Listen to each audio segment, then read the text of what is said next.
Samantha, जरूर। यहाँ 1 minute की किसान आधारित उर्दू लघु कहानी है। शीर्षक, मेहनत का फल। एक गांव में हैदर नाम का एक मेहनती किसान रहता था। उसके पास थोड़ी सी जमीन थी, लेकिन दिल बहुत बड़ा था। रोज सुबह वह सूरज निकलने से पहले जागता, जमीन खोदता, बीज बोता, पानी देता और दुआएं करता।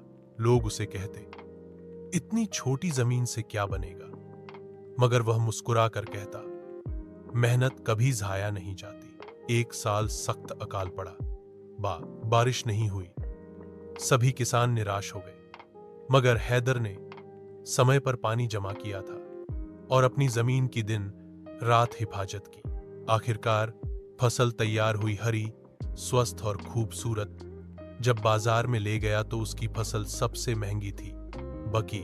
गांव के लोग हैरान हुए। हैदर ने सिर्फ इतना कहा, जो समय पर मेहनत करे, कुदरत उसका साथ जरूर देती है। अगर आप चाहें तो इस कहानी को बच्चों के अंदाज में, सबक आमूज अंदाज में या किसी खास मकसद के लिए मैं दोबारा भी लिख सकता हूं। हमेशा सोचती थी कि उसके परिवार का घर साधारण था, कुछ खास नहीं। एक शांत पड़ोस में स्थित यह एक आरामदायक 2 मंजिला घर था, जिसमें एक सफेद पिकेट बार्ड और एक अच्छी तरह से रखा गया था आर्डन। फिर भी जब वह एक दोपहर धूल भरे अटारी में घूम रही थी, तो उसकी नजर कुछ असामान्य चीज पर पड़ी। दूर कोने में भूली हुई बक्सों के ढेर के नीचे उसने फर्श के नीचे छिपा हुआ एक संकीर्ण ट्रैपडोर देखा। बोर्ड। जिज्ञासा जागी। वह घुटनों के बल बैठी और उसे खोला। नीचे स्थित छोटा सीढ़ीदार मार्ग एक धुंधले, बदबूदार सुरंग की ओर जाता था। दीवारें पत्थर से बनी थीं और एक हल्की ठंडी हवा फुसफुसाती हुई प्रतीत होती थी गहराई से। दिल की धड़कनें तेज। सामंथा सावधानी से उतरी, उसकी टॉर्च अंधेरे को चीरती हुई।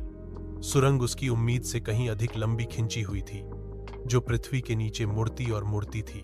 उसे यह एहसास नहीं हो रहा था कि वह अतिक्रमण कर रही है, कि कुछ उसका इंतजार कर रहा था। अनंत काल के बाद सुरंग आखिरकार एक गुप्त कमरे में खुल गई। दीवारें इससे पंक्तिबद्ध थीं। पुरानी अलमारियां अजीब, चमड़े से बंधी हुई किताबों से भरी हुई थीं। कमरे के बीच में एक पुरानी मेज धूल भरे कागजात और पत्रिकाओं से घिरी हुई थी। जैसे ही सामंथा दस्तावेजों को पढ़ रही थी, उसके हाथ कांपा। अभिलेखों में वर्जित अनुष्ठानों और गुप्त समाजों की बात की गई थी, जिसमें उसके परिवार का नाम बार बार उल्लेख किया गया था। जितना अधिक उसने पढ़ा, उसने महसूस किया कि उसके परिवार का इतिहास आपस में जुड़ा हुआ था। अंधेरे रहस्य जिन्हें दफन रहना था। उसने कुछ ऐसा उजागर किया था जिसे किसी को पता नहीं होना चाहिए था। कुछ ऐसा जो पीढ़ियों से छिपा हुआ था। जैसे ही खोज का भार उस पर पड़ा, उसने अपने पीछे से सबसे हल्की आवाज सुनी। एक फुसफुसाहट, धीमी और ठंडी। वह अकेली नहीं थी।